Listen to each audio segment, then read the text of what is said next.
Thank you so much. It's I am in London, but my spirit is in Dubai, and I'm very glad to be here.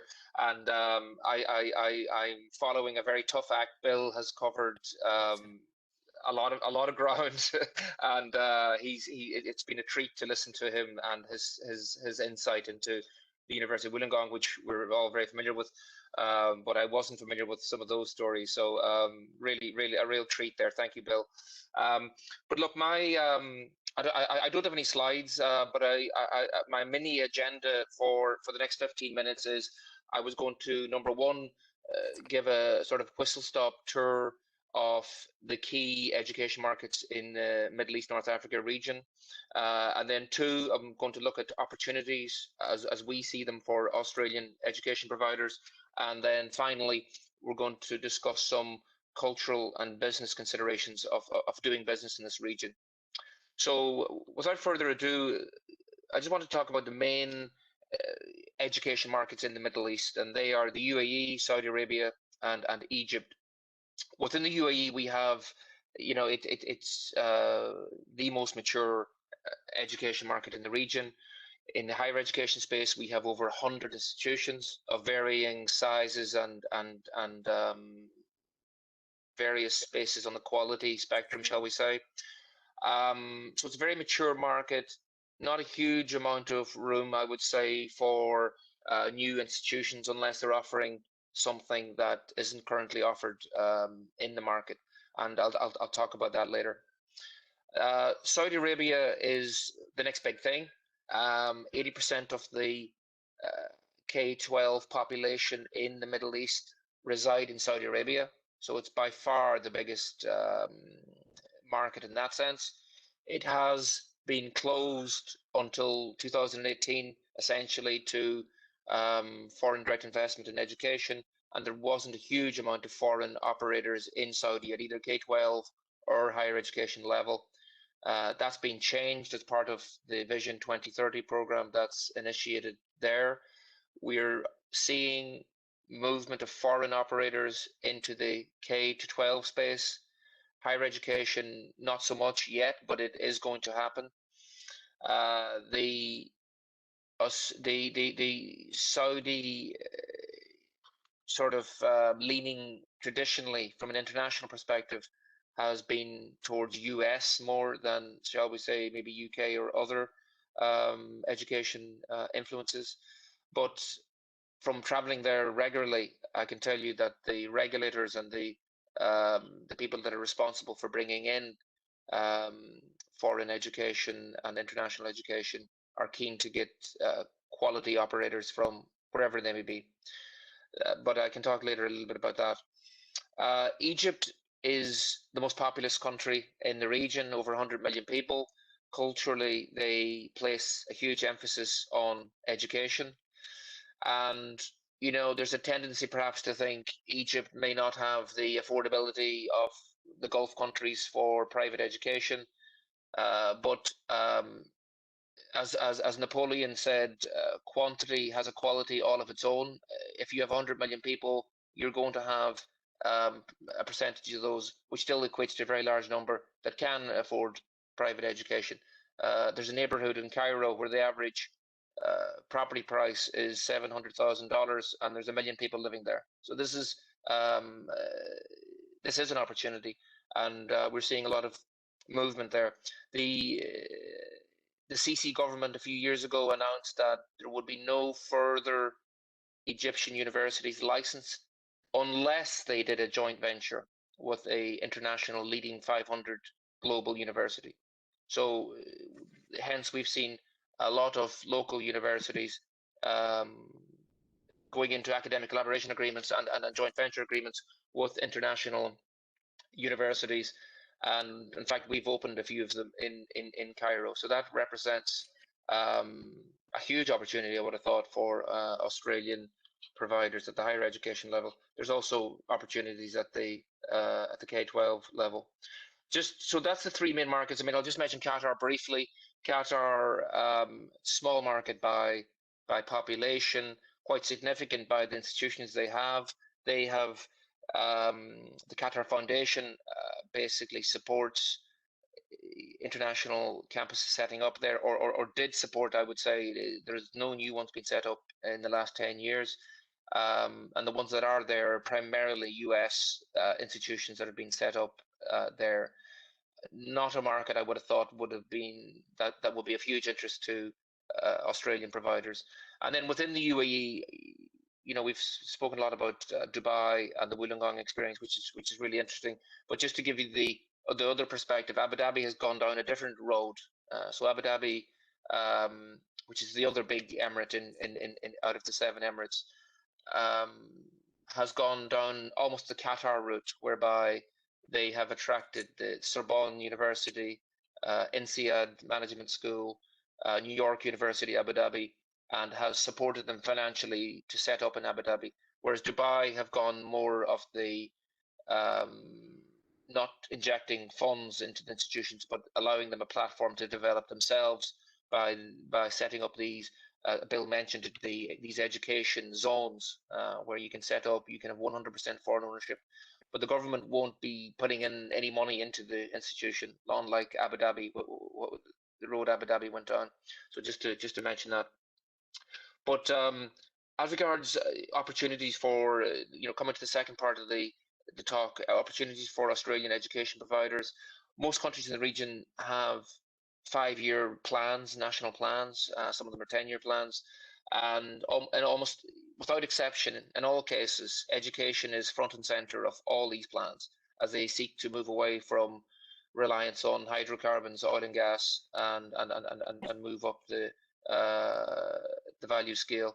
So within that, in the region, Australian higher education is very highly regarded already. Wollongong, Curtin, Murdoch already here. There's a huge Australian connection to Sharjah, which is another emirate in the UAE. We have a Victorian high school there. We also have a Victorian high school in Dubai, so there is a big connection there.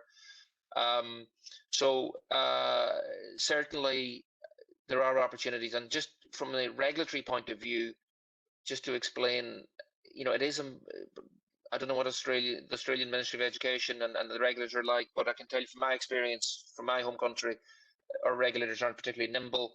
In the UAE, they are nimble and accessible. So it's extremely easy to walk into the building with or without an appointment, sit down and talk to a decision maker and explain what your plan is. And honestly, the more ambitious your plan is, the more airtime you're going to get. It's not a case of coming in and playing conservative. That probably won't be of interest. But if you are adding value and coming up with an idea that's different, it's exciting, you're likely to get a lot of airtime from regulators who will be very accepting and encouraging in relation to getting that idea off the ground if they can. In relation to, Bill mentioned collaboration with industry, and I was really interested to hear that Wollongong has been very successful in that front, and good for them. But it is the exception rather than the rule, I would say.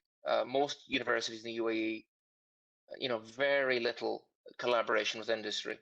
And in fact, I know a university who does a degree in a particular subject, and there's a company with a multi-billion-dollar budget who need people in that subject. They're 100 kilometers down the road, and the two have never spoken to each other.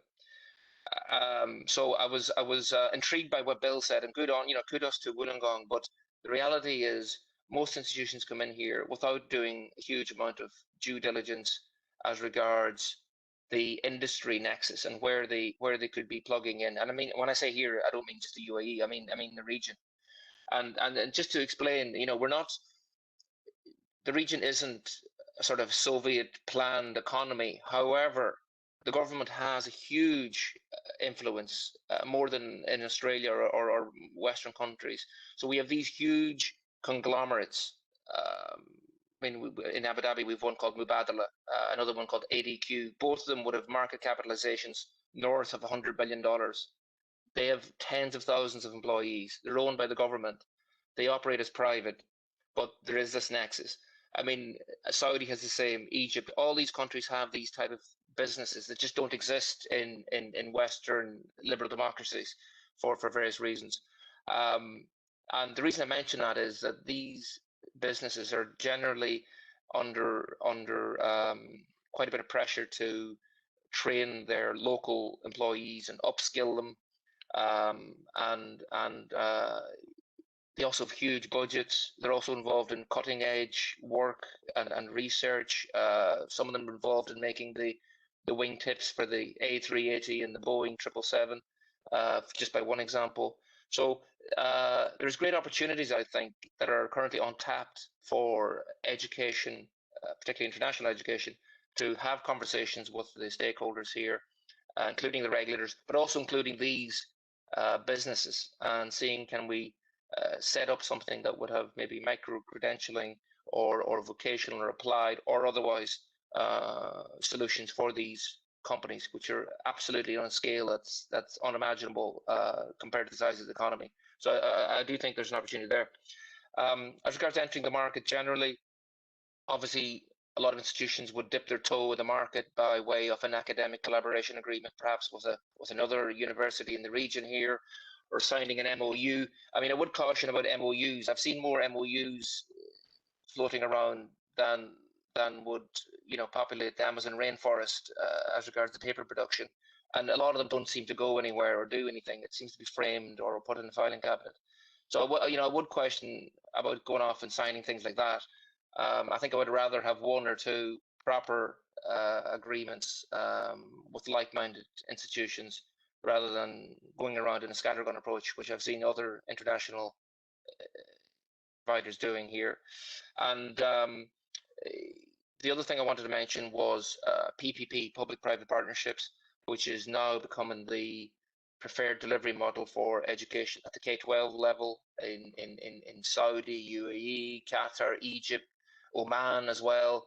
And we're expect to see that also become prevalent in higher education.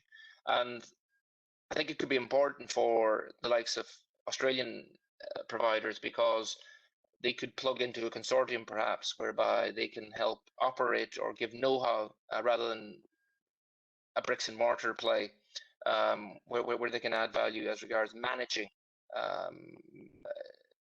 institutions as opposed to them building them, because that know-how is absolutely needed.